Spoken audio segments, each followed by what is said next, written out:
Nós estamos comemorando agora a festa de Pesach, uma das festas centrais do povo judeu, também conhecido como Zman Heruteinu, a época da nossa liberdade. E nessa festa a gente está revivendo a liberdade do povo judeu depois de 210 anos de escravidão. Então, no primeiro dia do Yom Tov, fora de Israel, também no segundo, a gente teve o Seder de Pesach, era um Yom Tov, era um dia sagrado. E, diferente da festa de Sukkot, a gente também tem um Yom Tov, que é no final, no sétimo dia de Pesach. O que aconteceu de tão especial no sétimo dia de Pesach, que a gente também tem um Yom Tov, que é chamado de o Shvi'i de Pesach. Então, os nossos sábios explicam que no sétimo dia, o povo judeu, eles já tinham saído do Egito, mas eles ainda se sentiam escravizados. Eles sabem que a qualquer momento os egípcios podem perseguir eles para tentar reconduzir eles como escravos para o Egito. E realmente assim aconteceu. No sétimo dia eles foram alcançados pelos egípcios e eles estavam diante do Mar Vermelho, que era intransponível, impossível eles atravessaram o mar. Eles gritaram para Deus e aconteceu um grande milagre da abertura do mar. Os judeus atravessaram em terra seca e os egípcios, quando foram atravessar, Deus fechou sobre eles o mar e matou os egípcios e depois deixou os corpos na praia para os judeus eles poderem ver que a guerra terminou e que Baruch Hashem, o bem venceu o mal. A grande pergunta é o faraó, ele já passou pelas 10 pragas, ele já sofreu muito, ele e todo o povo egípcio. Como eles tiveram coragem de mais uma vez perseguir o povo judeu e, mais do que tudo, eles entraram no meio do mar. Quer dizer, as paredes do mar estão abertas, mas é óbvio que é um milagre de Deus. Mesmo assim, eles tiveram a coragem de continuar perseguindo o povo judeu dentro do mar. Por que eles quiseram mais uma vez perseguir o povo judeu? A resposta está nas palavras do versículo que fala que Deus mais uma vez endureceu o coração do faraó. Quer dizer, esse milagre era mais um milagre necessário para terminar com a saída do povo judeu do Egito. A pergunta é, Deus poderia simplesmente não ter endurecido o coração do faraó, os judeus teriam saído do Egito e estariam livres.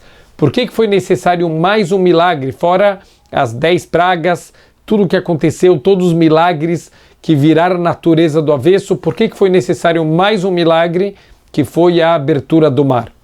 A resposta é que durante as 10 pragas, o povo judeu era simplesmente um espectador de Deus lutando contra os egípcios, entre aspas, é como se os judeus não tivessem na história. Mas agora, na abertura do mar, eles estão sendo atacados, eles estão em guerra com os egípcios, então eles sentem que eles são parte dessa guerra do bem contra o mal e, no final das contas, eles vão ver que o bem vai triunfar sobre o mal, que a justiça, a verdade, ela triunfa sobre a mentira, sobre a enganação, sobre a crueldade. Isso significa que Deus queria colocar dentro do povo judeu o senso de justiça, que a gente tem que lutar pelo bem, a gente tem que fazer com que o bem prevaleça sobre o mal, mas a gente tem que saber que isso não vai acontecer automaticamente. A gente tem que fazer ativamente a nossa parte, a gente tem que se levantar e lutar contra o mal.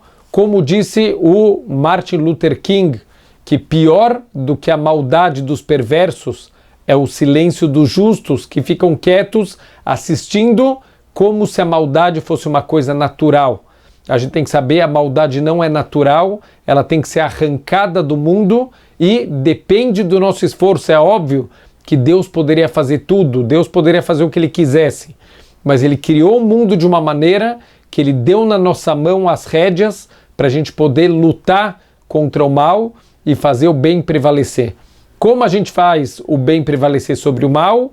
Com bons atos, com boas atitudes, com bons exemplos. Cada vez que a gente faz um bom ato, cada vez que a gente faz uma mitzvah, a gente está trazendo um pouquinho mais de luz para o mundo inteiro. Se todas as pessoas tivessem essa consciência, com certeza mais pessoas estariam envolvidas, ia se criar uma rede, uma cadeia de pessoas fazendo coisas boas. Com certeza isso ia acabar com toda a escuridão do mundo. Conta uma história de um rei que ele quer casar a filha dele e ele fez um teste para ele criar alguém que tivesse muita sabedoria. Então, qual era o teste? Que vai poder casar com a filha dele alguém que encher todo o salão real e em pouco tempo com algum material muito leve. Muitas pessoas, elas se voluntariaram, queriam se casar com a princesa para se tornarem príncipes, e o primeiro, ele veio com uma quantidade muito grande de penas. E por mais que ele conseguiu encher uma parte do salão, isso tomou muito tempo, ele não conseguiu encher o salão inteiro. O segundo candidato tentou trazer uma seda também muito leve, ele conseguiu encher uma parte do salão, mas não conseguiu encher o salão inteiro, e assim muitos e muitos e muitos tentaram, mas ninguém conseguiu. Chegou um dia um homem com as mãos vazias, e todo mundo começou a dar risada. Falou, o que você vai fazer? Ele falou, vou encher o salão. Falou, você vai encher o salão do quê? Ele falou, a única coisa que eu peço é que vocês apaguem as luzes. Quando o salão estava completamente escuro, o homem tirou do bolso uma vela, um fósforo. Quando ele acendeu aquela vela, iluminou o salão inteiro. Aquele salão inteiro estava cheio de luz. Esse homem, ele virou o príncipe e ele conseguiu, graças à sua sabedoria, passar no teste que tinha sido feito pelo rei. Essa é a lição que a gente aprende do Shvi'i Shel Pesach, do 7º dia de Pesach. A gente precisa se levantar e lutar contra o mal. A abertura do mar, diferente do que aconteceu nos filmes, a abertura do mar não foi simplesmente Moshe estendeu a vara dele e o mar abriu. O povo teve que entrar no mar até a água chegar no nariz deles. Eles tiveram que fazer ativamente alguma coisa para lutar contra o mal. Então a gente também não pode ficar sentado reclamando só, olha, esse fez isso, aquele rouba, aquele faz alguma coisa errada. A gente ativamente tem que fazer coisas boas, tem que ser honesto em todos os detalhes da nossa vida. A gente tem que procurar sempre fazer o bem, sempre procurar o melhor para os outros, ser uma pessoa que consegue sempre ajudar, deixar o egoísmo de lado e pensar cada vez mais nos outros e não só na gente mesmo. Quanto mais a gente trouxer luz para o mundo através das mitzvot, através dos bons atos, a gente vai estar acabando de uma vez com toda a escuridão que existe no mundo. Pesach Kasher Vesameach.